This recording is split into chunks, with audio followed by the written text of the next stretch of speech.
know him as the one and only Jay-Z. He's here to talk about his brilliant new book, Decoded, part memoir, part art book, part essay on the hip-hop community.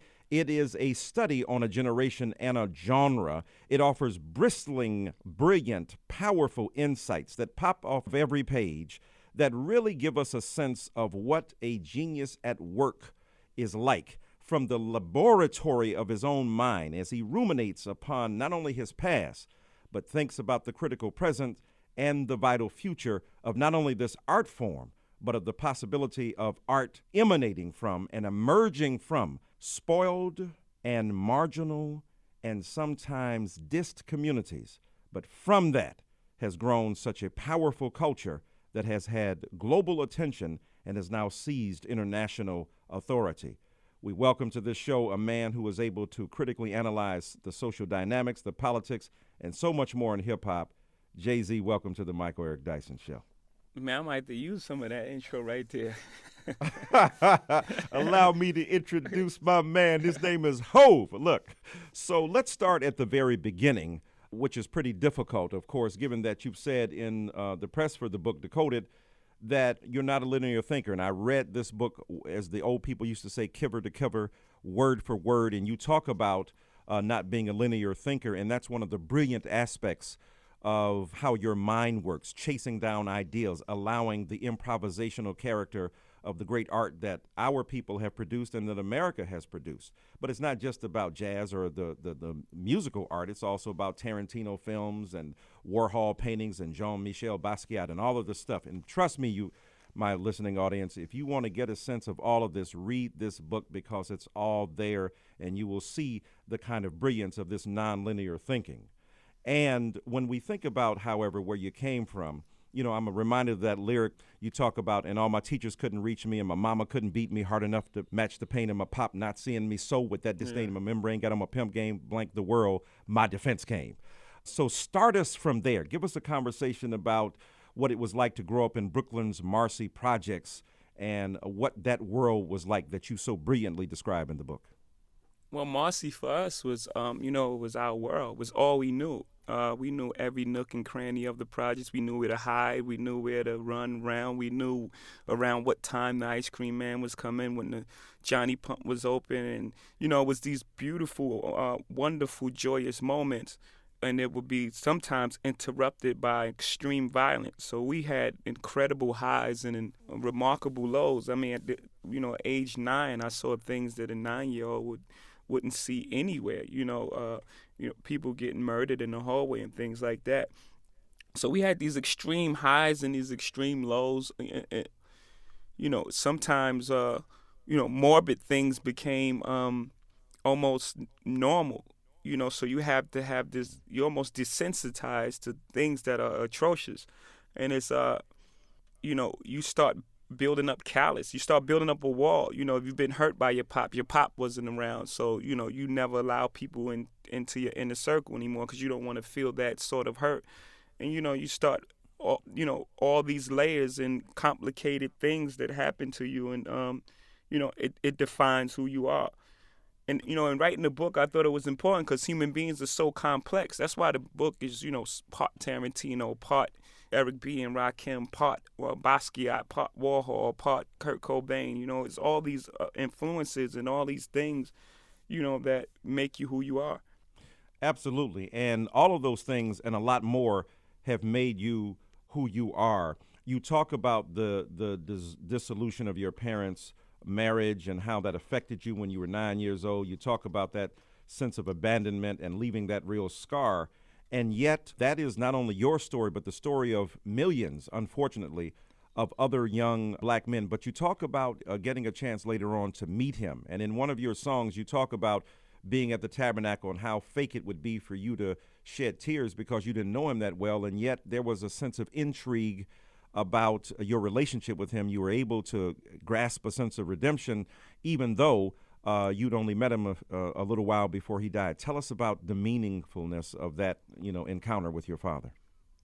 When I walked into the wake, I had so many questions. I was so intrigued by, his appearance that I had more questions than pain. Sadly, Yeah, but my pop, when I look back on it, there were things that I didn't know when I was young, you know, like so many others during that time, their father left and they didn't even get to meet him. So I don't know what was worse. But for me, knowing my pop, and having that relationship to when I was 9, and then having that taken away, was so uh, uh, I'm searching for the word. I mean, it was back beyond disastrous. It was like it was the most incredible pain one can feel. Like, cause your pop growing up, that's your hero, and to have that taken away from you, and then not experience that for the next 20 odd years.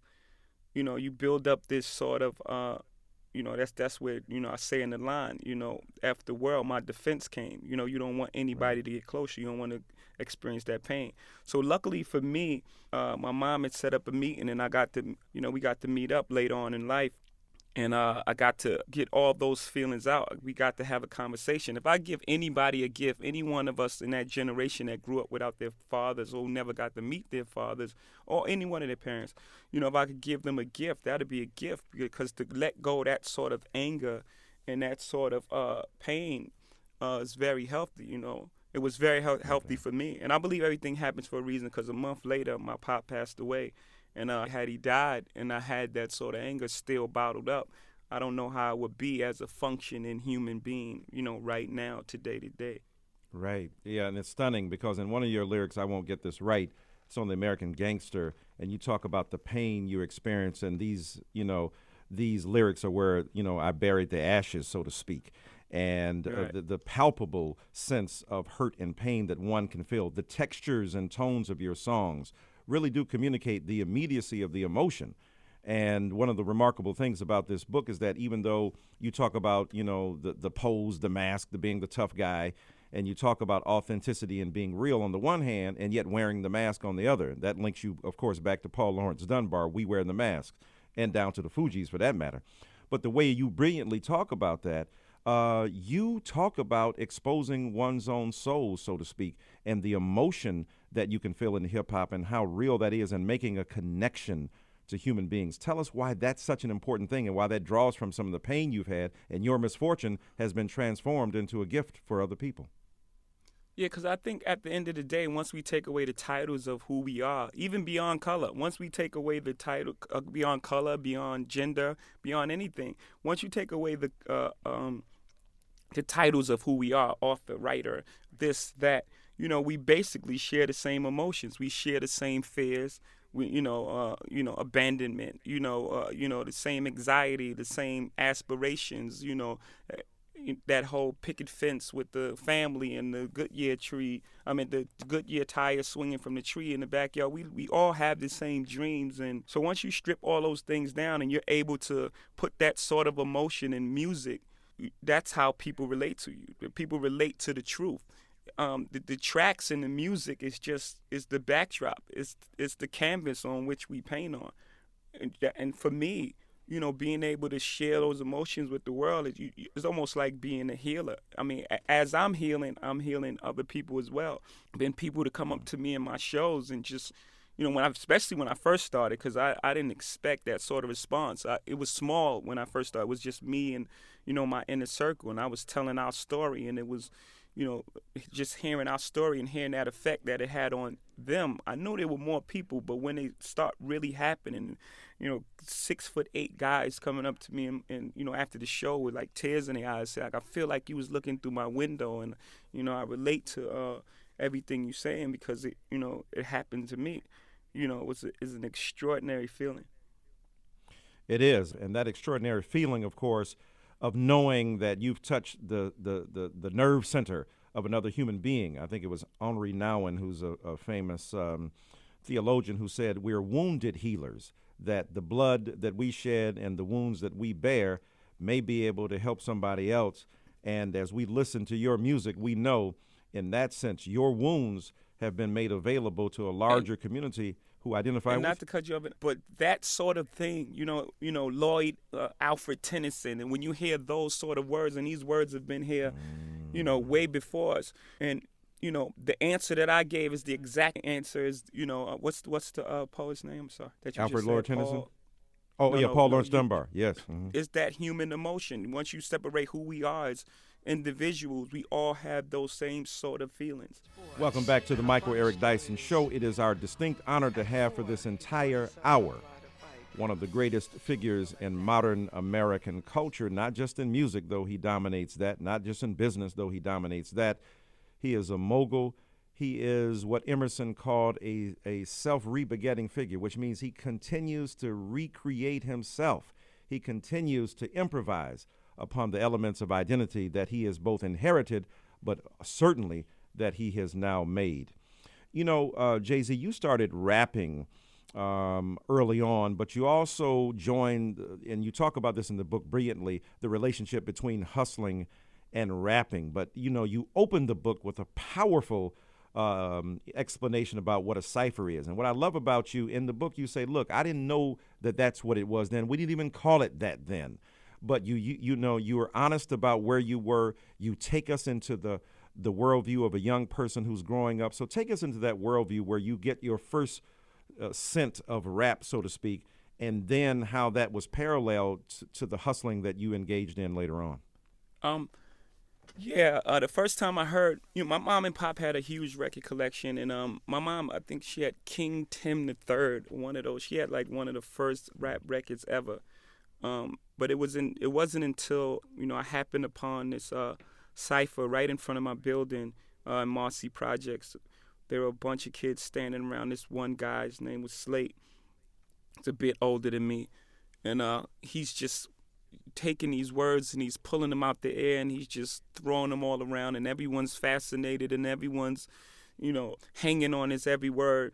And I just stood there, and he just mesmerized the crowd for 45 minutes. Just sometimes it was, was funny, hilarious. Sometimes it was insulting. It was almost like he was playing the dozens, but he was making these words match in a way that I hadn't experienced live before.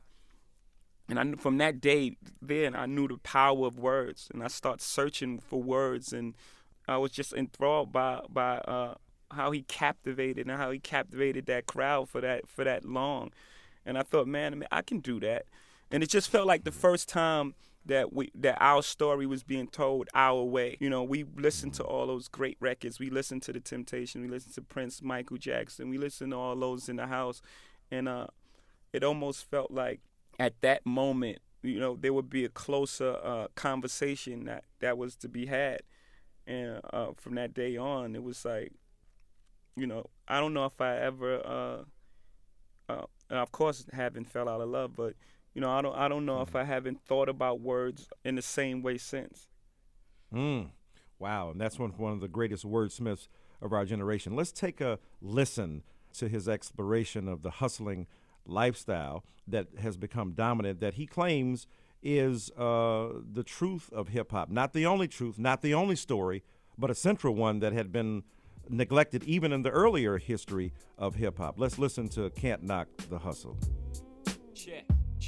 Yo, I'm making short-term goals when the weather falls. Just put away the leathers and put ice on the gold. Chilly with enough bail money to free a big Willie. High stakes, I got more at stake than Philly. Shopping sprees, copping 3. Deuce fever, yeses, fully loaded, yes. Bouncing in the Lex Luger. Tire smoke like Buddha. 50 G's to the crap shooter. Skin can't fade me. Chrome stocks beaming. Through my peripheral, I see you scheming. Stop dreaming, I leave your body steaming. The spinning, what's the meaning? I'm leaning on any intervening with the sound of my money machining. My cup runneth over with hundreds. I'm one of the intents, but I done it. 6 digits and running, y'all don't want it. I got the Godfather flow, the Don Juan DeMarco. Swear to God, don't get it up, hit up. I'm taking up this time to give you. I promise not to sing that Mary J. Blige hook for y'all.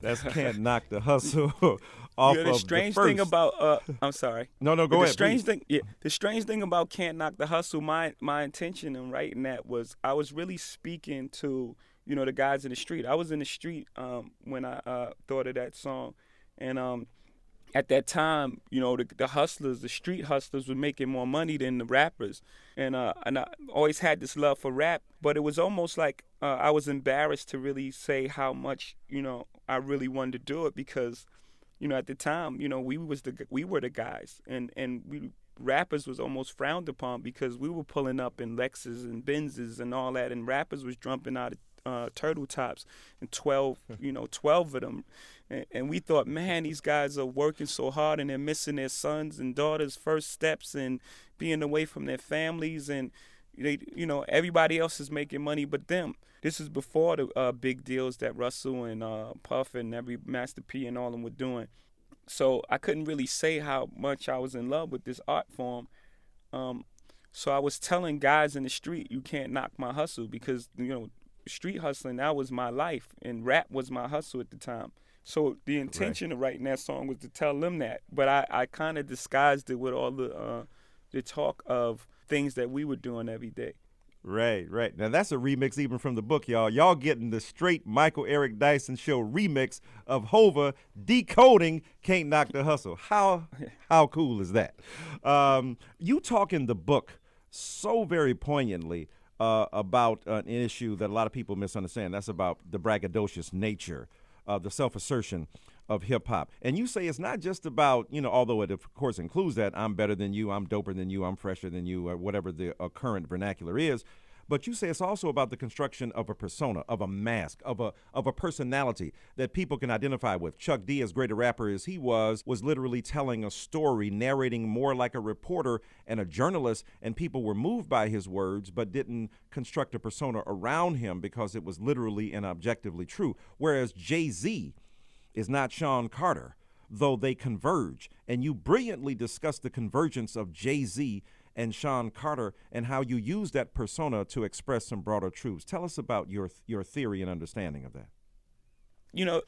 I have to take you back to the beginning. In the beginning of rap, the DJ was the man. The DJ was the guy. You couldn't just come and your whole job as an MC, a master of ceremony, was to talk about how great the DJ was.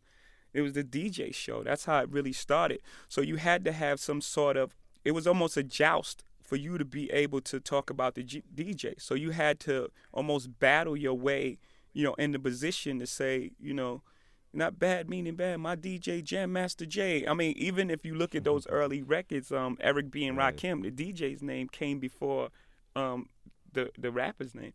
So that's true. That's where it was built up. It came from that nature. The braggadocious came from battling. You had to say, I'm better than you, and I'm the one. I deserve the right to talk about the DJ. So that's where that's the history of that art form.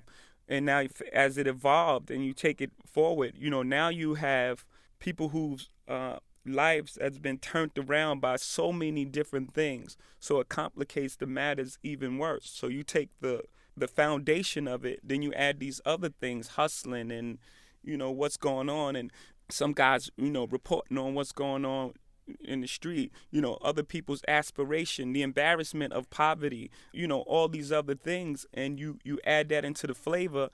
That's why it's so complex. That's why with this book I really wanted to give it context. I'm not saying every decision that we make or made, is absolutely right, because that's wrong. We're 16, 17 years old most of the time when we get a record deal, and, we make plenty mistakes. But given the context, then you can accurately judge it. Some people just browse over rap and hear buzzwords and, get turned off by those words and just, take a big paintbrush out and just, paint this broad picture of what it is. But it's complex. It's like life. It's not black and white. For me, I started out just trying to master techniques. I didn't have enough life experiences for the music, so I was just being a technical rapper. And then when I got some life experiences, those two things converged. That's where, the hustler and, Sean Carter and Jay-Z, whatever that is, it all converged. So sometimes you have these deep stories about life and the emotions and the paranoia and, things like regrets and soon you understand and where I'm from. I mean, and You Must Love Me. And then sometimes you have the boastful party raps of Big Pimpin' and Give It To Me. You know, and when you give all those things context, you can really see where it all comes from. No doubt. And, you know, there's so much popping out to me right now. The technical aspects of rap you talk about, I'm reminded of how in the book you speak about Talib Kweli and Common, both rappers who you say are great rappers that you really enjoy, who are brilliant artists in their own right. But you make a distinction there that's very important. And on that moment of clarity where you are speaking about how people are dissing you for being so commercially successful, and yet they're still hollering at you. And, you know, truth be, if skill sold lyrically, I be Talib Kweli. I'd like to rap like Common Sense, but I sold 5 mil. I ain't rap like Common Sense. Not only the brilliant wordplay there, but what you do is give us in the book a further clarification that I want you to share with us, because it wasn't a diss of Talib or Common. You were saying they were technically proficient, but the big story, the big song has to come into play. And therefore, those who are so-called sometimes conscious rappers may be reticent to grasp hold of a kind of commercially energized song that will get over their ideas and won't allow them to be so abstract on the one hand, and allow them to be accessible and to connect with the broader audience on the other. Speak more about that. Yeah, being in the music business, people, you know, I guess I coined the phrase of dumbed down lyrics, you know, and I think it kind of took on this connotation of something that's simple. It's very difficult to converge the two. You know, sometimes you know, even pop songs, they have great melodies and no words. The creation of that melody is just as difficult as creating, you know, some of those Common and Talib lyrics. So that you have two things on the opposite side of each other: a great melody and great lyrics.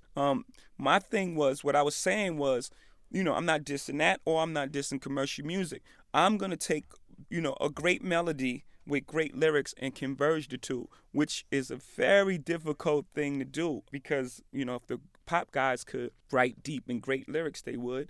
And if the guys who write great lyrics can, you know, make that translate all around the world with a great melody, you know, I believe they would for the most part. So it's very difficult to do the two. And so I was speaking about that when I'm talking about Common, in the sense of, you know, you hear the hustler come in, but I sold 5 mil. I ain't been rhyming like Common Sense. It was almost like a sarcastic little smirk, you know, within the lyrics to say, look, I did both. You know, I made a great song and with great lyrics, which is a very difficult thing to do, a balancing act of sorts. Well, it's extremely difficult and complicated, as you've just said. And a lot of people, until this book, I would suggest, may have missed that in hip-hop as an art form in general, and perhaps even with you, because there are some artists who are known, say Nas, or, you know, being explicitly political, Chuck D, even Tupac at moments, and they see you talking about the hustling life. But as you said on the Black Album, when you break down my lines, you know, I ain't jumping around like, say, a Busta Rhymes, and I ain't doing this, and I'm not animated, and so on and so forth. But when you look at the sheer artistry of what you do, and one of the brilliant things you do in this book is break all this stuff down, homonyms and synonyms and metonymy, and I mean all this complicated linguistic stuff. You just break it straight down. You show what you're doing. I'm saying, if anybody reads this book and can't understand the breadth of your comprehension of your craft, the supreme control you exercise over the linguistic array of talents you have, and on top of that, you meant to do it. This ain't no mistake. You didn't just happen into those double entendres, and the way in which you break down the lines. So you have, I think, in one sense, been underrated. How hard is it to believe Jay-Z has been underrated in terms of your sheer linguistic ability? But I would argue, even though you are claimed by many to be the greatest rapper ever, it's still not enough when we talk about what you're able to do. How do you balance that out? How do you know how complex you are and complicated you are, and people are sometimes missing that? What do you do? How do you adjust that in your own mind? Do you say, hey, they'll catch it later when they read this book, they'll understand it. When they break down my lines 30 years from now, they understand it. How do you reconcile that in your own mind? I think, you know, people with deep understanding and listening and peers and writers and, fellow poets have gotten me along. Long as someone recognizes it, I believe that some get it today, some get it tomorrow. And that feeling of that, was gratifying for me. Some people would come up and say, man, the way you said that and kept that in time, and just that sort of thing. This decoded process was happening slowly, over my whole entire career. The reason I wrote the book was for the world to understand us. It's built around me because I'm telling the story, but it's really the story of a generation of poets, a generation of kids who grew up in, the Reaganomics and all these things and all the effects that it had to us. A generation of rappers who had said F the police, and people said, man, they're just so hostile and this and that. And then later, the Rodney King beatings decoded F the police. That was a way that decoded that situation, and then it gave context to it, and people was like, wait, maybe they're not just saying F the police for no reason. Maybe this stuff is going on in the neighborhoods, and this is why they're acting out, and this is why they're angry, and this is why we hear their passion and love and all these things on a record. So for me, to answer your question, was the people that were relating to those songs in a deeper meaning and decoding them on their own kept me going. I knew that eventually everybody would understand the level of, complexity that was in the approach and the thoughtfulness and to care so much about the music, to treat it with such respect. I'm going to make a great melody. I'm going to hide some lyrics in there. I'm going to talk about something real. I'm going to put real emotions in it. At the same time, it's going to go by as if nothing really happened. People listen to songs of mine, know the words, but but really don't know the meaning and enjoy them. You know what I mean? Yeah.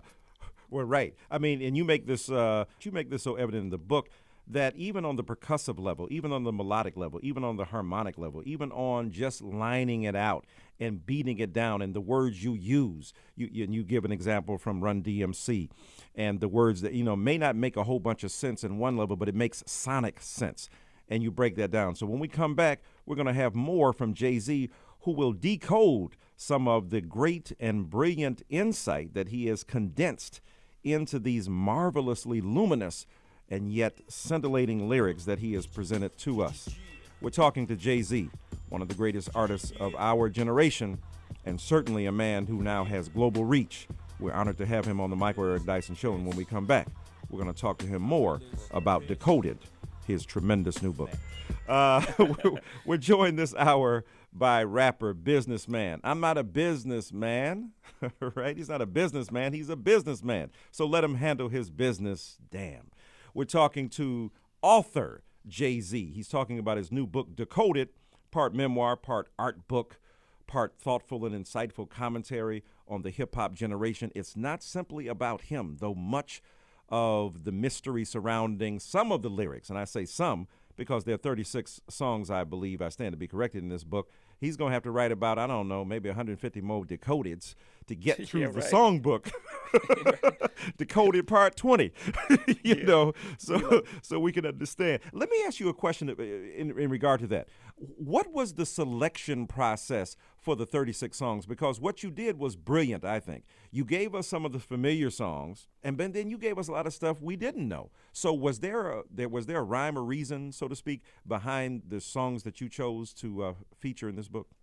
Yeah, I started with some of the songs that needed the most decoding, but I try to stick close to the central story, and the story is about that a generation of kids that grew up during the same time hip-hop grew up, and why our voices sounded the way they were, why they were scarred, why they were frustrated, why they were angry, why they were happy at times, why they were lacking self-esteem, why they were so strong in the face of tremendous odds. So I try to start with that basic story, and then I of course wanted to give some things that people hadn't heard before. But the basic story was I wanted to start with to tell a story of that generation. And when you tell the story of that generation, there was a recent study done, and we've been focusing on education on my show for the last week, that said only 12% of fourth grade black boys are proficient in reading, and only 12% of black eighth grade boys are proficient in math. And even when they adjusted for income, it didn't matter. White boys living in poverty do as well as black boys who are not living in poverty. And a lot of people say, well, one of the big things we can look at here is the culture of hip hop and how it's presented this oppositional culture. And you know the story, you know the blame, you know how hip hop has been hit. And you and I have talked about this many times about the assault upon hip hop. What do you make of people who say, yeah, but the big difference with young black boys is they're listening to too much of that rap stuff and they're not being inspired to get their lesson? Well, that's, for me, a feint. That's a way to mask the real problem. The real problem is opportunity, with given the opportunity, generational opportunities. To break it down on a simplistic level, if I'm an athlete, 9 times out of 10, I'm going to pass some sort of genetics down to my kid. So through generations of us being neglected and our schools being the worst ever and all these other things that happen, the thing that people pull out is music, poets talking about what's really happening in the neighborhood. And of course, there are some that exaggerate, and of course, there's some without any thought. Just like anything, life has balance. There's some things, there's some food that's good for you and some that's bad for you. It's just life. So, of course, something like hip hop, which is easy to attack because of some of the language and because of some of the violence surrounding it. Of course, violence surrounds hip-hop because it comes from a place of violence and struggle. And, instead of fixing the real problem, they attack the thing that's easiest to attack because of its language or its mystique of this gangster rap and this violence. So that's just a feint to me. And you brilliantly address this in Decoded at length because you speak about the opportunity gap. You talk about the racial issues and as well as the class issues that are involved. And you're self-critical in a way that is both refreshing and revealing. A lot of people think that, hip-hoppers are all about not only the braggadocious element, but also about being defensive.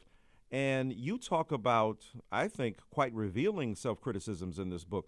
You talk about how black people have internalized the notion that light and bright is better than darker, and you talk about one of your lyrics that talks about all the wavy light-skinned girls are liking me now. I mean, you're tough on yourself. That's not, I mean, you really, you hit yourself hard on that because you talk about the internalized I don't poison think there. you can have a discussion without self-reflection, because we're not perfect. We're not perfect human beings. I've made wrong decisions. I've done wrong things. I've said wrong things. If you can't self-analyze, then you can't, I don't believe you can have an opinion on anything. It's just honest. What I try to do in this book is just be as honest as I can. I just put it out there, and it's for you to say, whether it's right or wrong. It's just really for my life. I'm just trying to put it out there and straight and raw. It is what it is. Well, you do that in many places, and in presenting, what your life has been, you expose to us the process by which, you began to evolve and mature and understand, what your potential was and what your struggles have been about. And not only your struggles, but the struggles, as you've already indicated, of a generation. You talk about how Biggie, one of the greatest things he ever said was not even in a rhyme, but at the beginning, this is for all those people who called the police on me when I was standing outside my building trying to hustle to feed my daughter, and so on. And, you give a lot of analysis in this book to different rappers. Can I stop you right there? Because I wanted to give you a great compliment as it relates to what Biggie said right there. For a lot of us, we felt like, the people who had higher education or who had escaped, some of the things that we were trying to escape, looked down upon us and judged us in a way that we were like, you hurt by it. One of the reasons I wrote this book because I had a great conversation with Oprah Winfrey about rap and about its lyrics and everything. And I said to her, well, I understand your position on it, but at least give us the platform. We look up to you, as someone, a leader. We champion what you do, and you won't even give us the conversation. That's what hurts. We're not upset with you. We're hurt by the fact that, we look to you as a hero.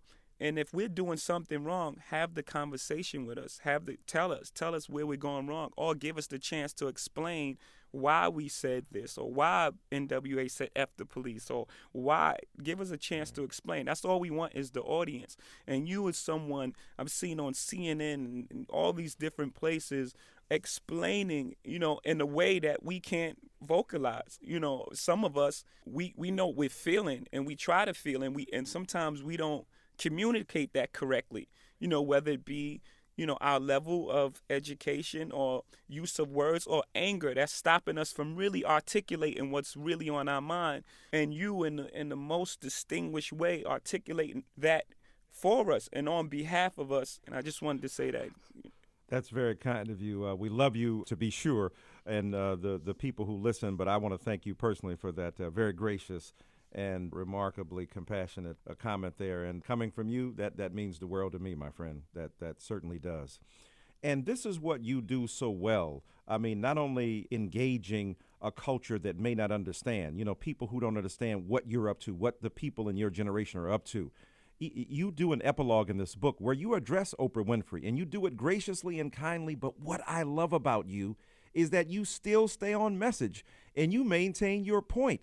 And she doesn't like the N-word. She sees in it the horror of slavery and of the demonization of black people. You don't deny that. You understand that that's what's being communicated, but you also understand that that's a word whose power has to be argued over. And when you talk about the N-word, and I in my generation, I'm 52 years old, I tell people the first time I heard the N-word was not from a rapper. It was from a preacher talking about his people. These ends today wore me out. So the reality is, let's be real about that. You maintain that message throughout. Tell us why you continue to use that word, why it has such specific resonance that no other word really can fill in. You can't say partner, you can't say brother, you can't say my man. Nothing fits quite like that word. Tell us why it continues to be relevant, not only to hip hoppers, but for this generation. We had taken a word and we have removed the power from it. We turned it into something different. That's what hip hop can do. Take the language that you hear all the time and give it new life and make it something else.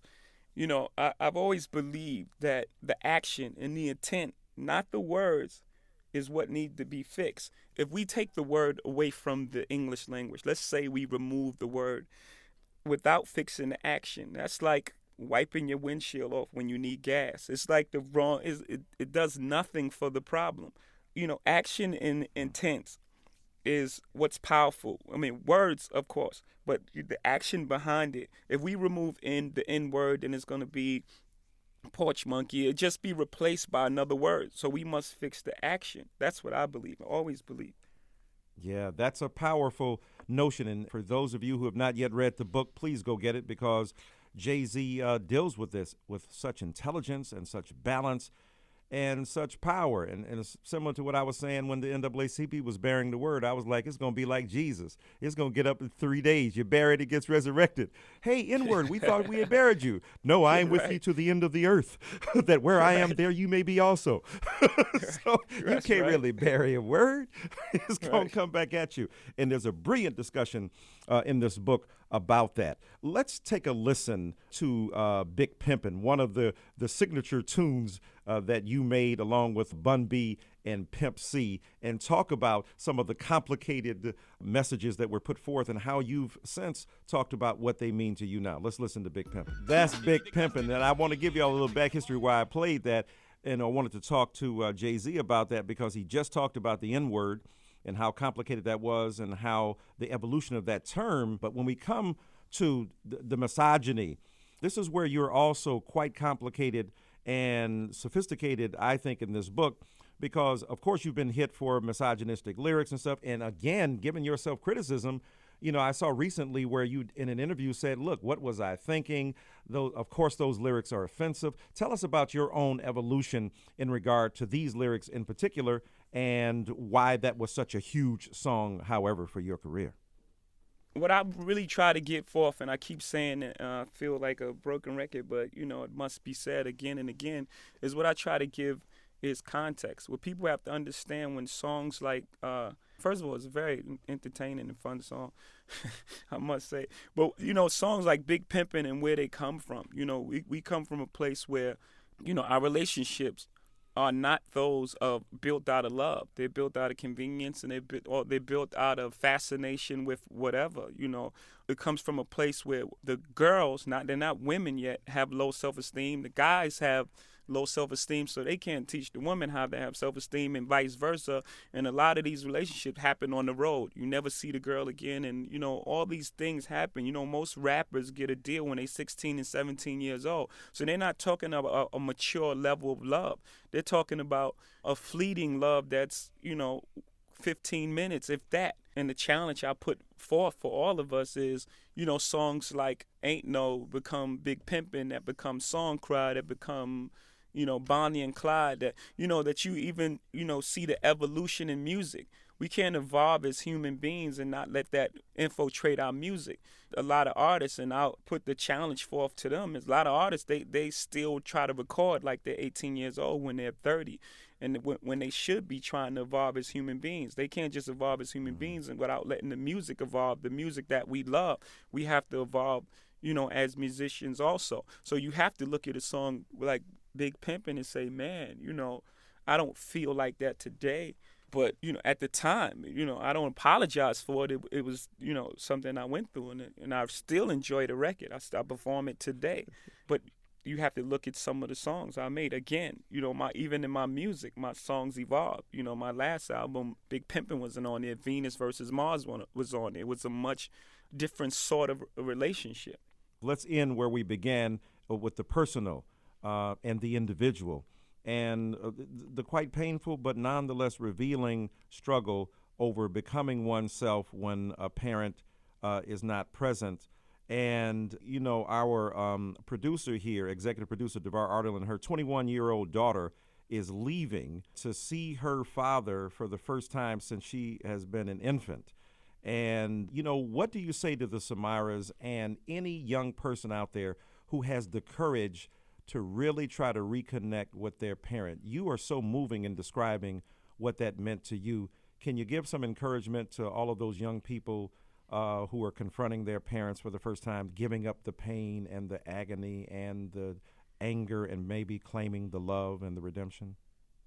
Yeah, I think it has to happen. I said earlier, if I could give a gift, that would be the gift, to reconnect with the love and the parent, or, from which you come from, have a chance to, let go of all that anger. I don't know who I would be today if I didn't have that chance. Like I said, when I spoke to my pop and he passed away a month later, I believe everything in life happens for a reason. I believe that meeting happened on that day, because some universal force knew that I wouldn't be able to grow as a human being until I let go all of that anger. Until you can let go of that anger, there's no way you can reach your fullest potential, because of the walls that you put up. Whether you know it or not, they're there. There's no way for you to let people love you, or for you to, give that love outward. If you're guarding your heart, you don't want that feeling to ever happen again, that loss, that sense of abandonment, that feeling. So I applaud her, and I think this is a great day for her. My advice would be just say everything that's on your mind, and, all the anger, or everything that happened, get some sort of explanation, some sort of, a way to let all that anger go. And then, for me, it was easy for me to forgive once I let that anger go. Those are the words of a remarkably mature and wise young man. And he once uttered something like, I used to think that rapping at 38 was ill, but last year alone I made 38 mil. I know I'm not quite 38, but still the flow's so special, got a 38 feel. Dadgum, that man is good. What does he say? That boy good. We've been joined this hour by none other than hip-hop artist, impresario, mogul, and now author Jay-Z. He's been talking with us about his new book, Decoded, a look into not only his life and lyrics, but into the hip-hop community at large. Jay-Z, thanks so much for coming on and blessing the mic on the Michael Eric Dyson Show.